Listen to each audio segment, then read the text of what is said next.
Hi, I'm Shantae Barnes. I've been an English teacher for most of my career, in particular, a middle school teacher. And one of my favorite things to do is give a book talk. So I'm super excited about this assignment.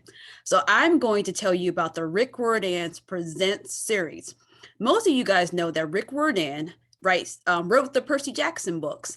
My sons, who are fifth grade, well, they just finished fifth grade. They're identical twins that will be going into middle school, and they have read all the Percy Jackson books.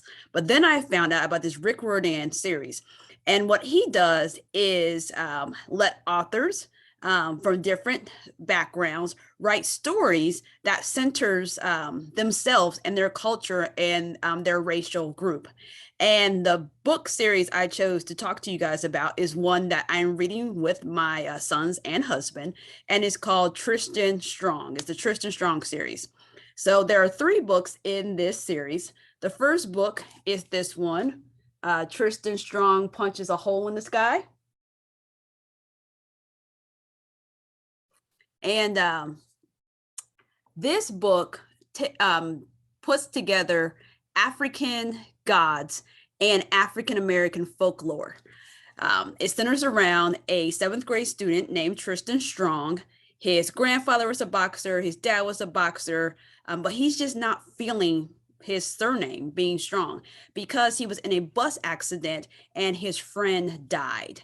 And him and his friend, they were into comic books, and his friend was also into African-American folklore. So long story short, one evening, he just punches because he's angry, and he rips open this hole, and now he has access to his other place. So this book centers folklore, African-American folklore. So you get to learn about different people. And I wanted to share a resource. So that's the other thing I love about Rick Riordan. There are a lot of resources that are already online that you can use. So on this site, which is Read Riordan, it has information about the different folk characters. Most people know John Henry, but there's Brer Rabbit and Brer Fox, and the thicket where some of these people live. You have Anansi, the spider god, the trickster god, who has a prominent role in the series. And they also have some animated pictures so kids can get to know the characters.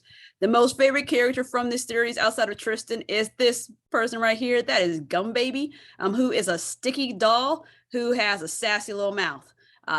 One of the things she says in the book, she told one character they was going to catch these hands because she was like, we're battling, we're not going down like this. So she threatened, and she told someone they were going to catch these hands. So I found that quite amusing. There are two more books in the series. There is Tristan Strong Destroys the World. I read this book with my sons already. So the story continues. We just got, so this book, the last book in the series, Tristan Strong Keeps Punching. This one came out, I believe, October 2021. We haven't read it yet, but we're about to take a vacation down to Mississippi in a couple of weeks. So we are going to be reading along and listening to the audiobook. And also, the audiobook is excellent. I love to read and listen, an audiophile. And the voices that do the audio for this series are absolutely phenomenal. So check out the audiobook, check out these books. If you want to expose children to Black characters centering a Black story with a mix of African folklore, African gods, African-American folklore, and then this story of Tristan dealing with grief from this bus accident that he was in with his friend, and I'm dealing with like development and growth as a person of trying to figure out who you want to be versus what your family wants you to be. So check it out.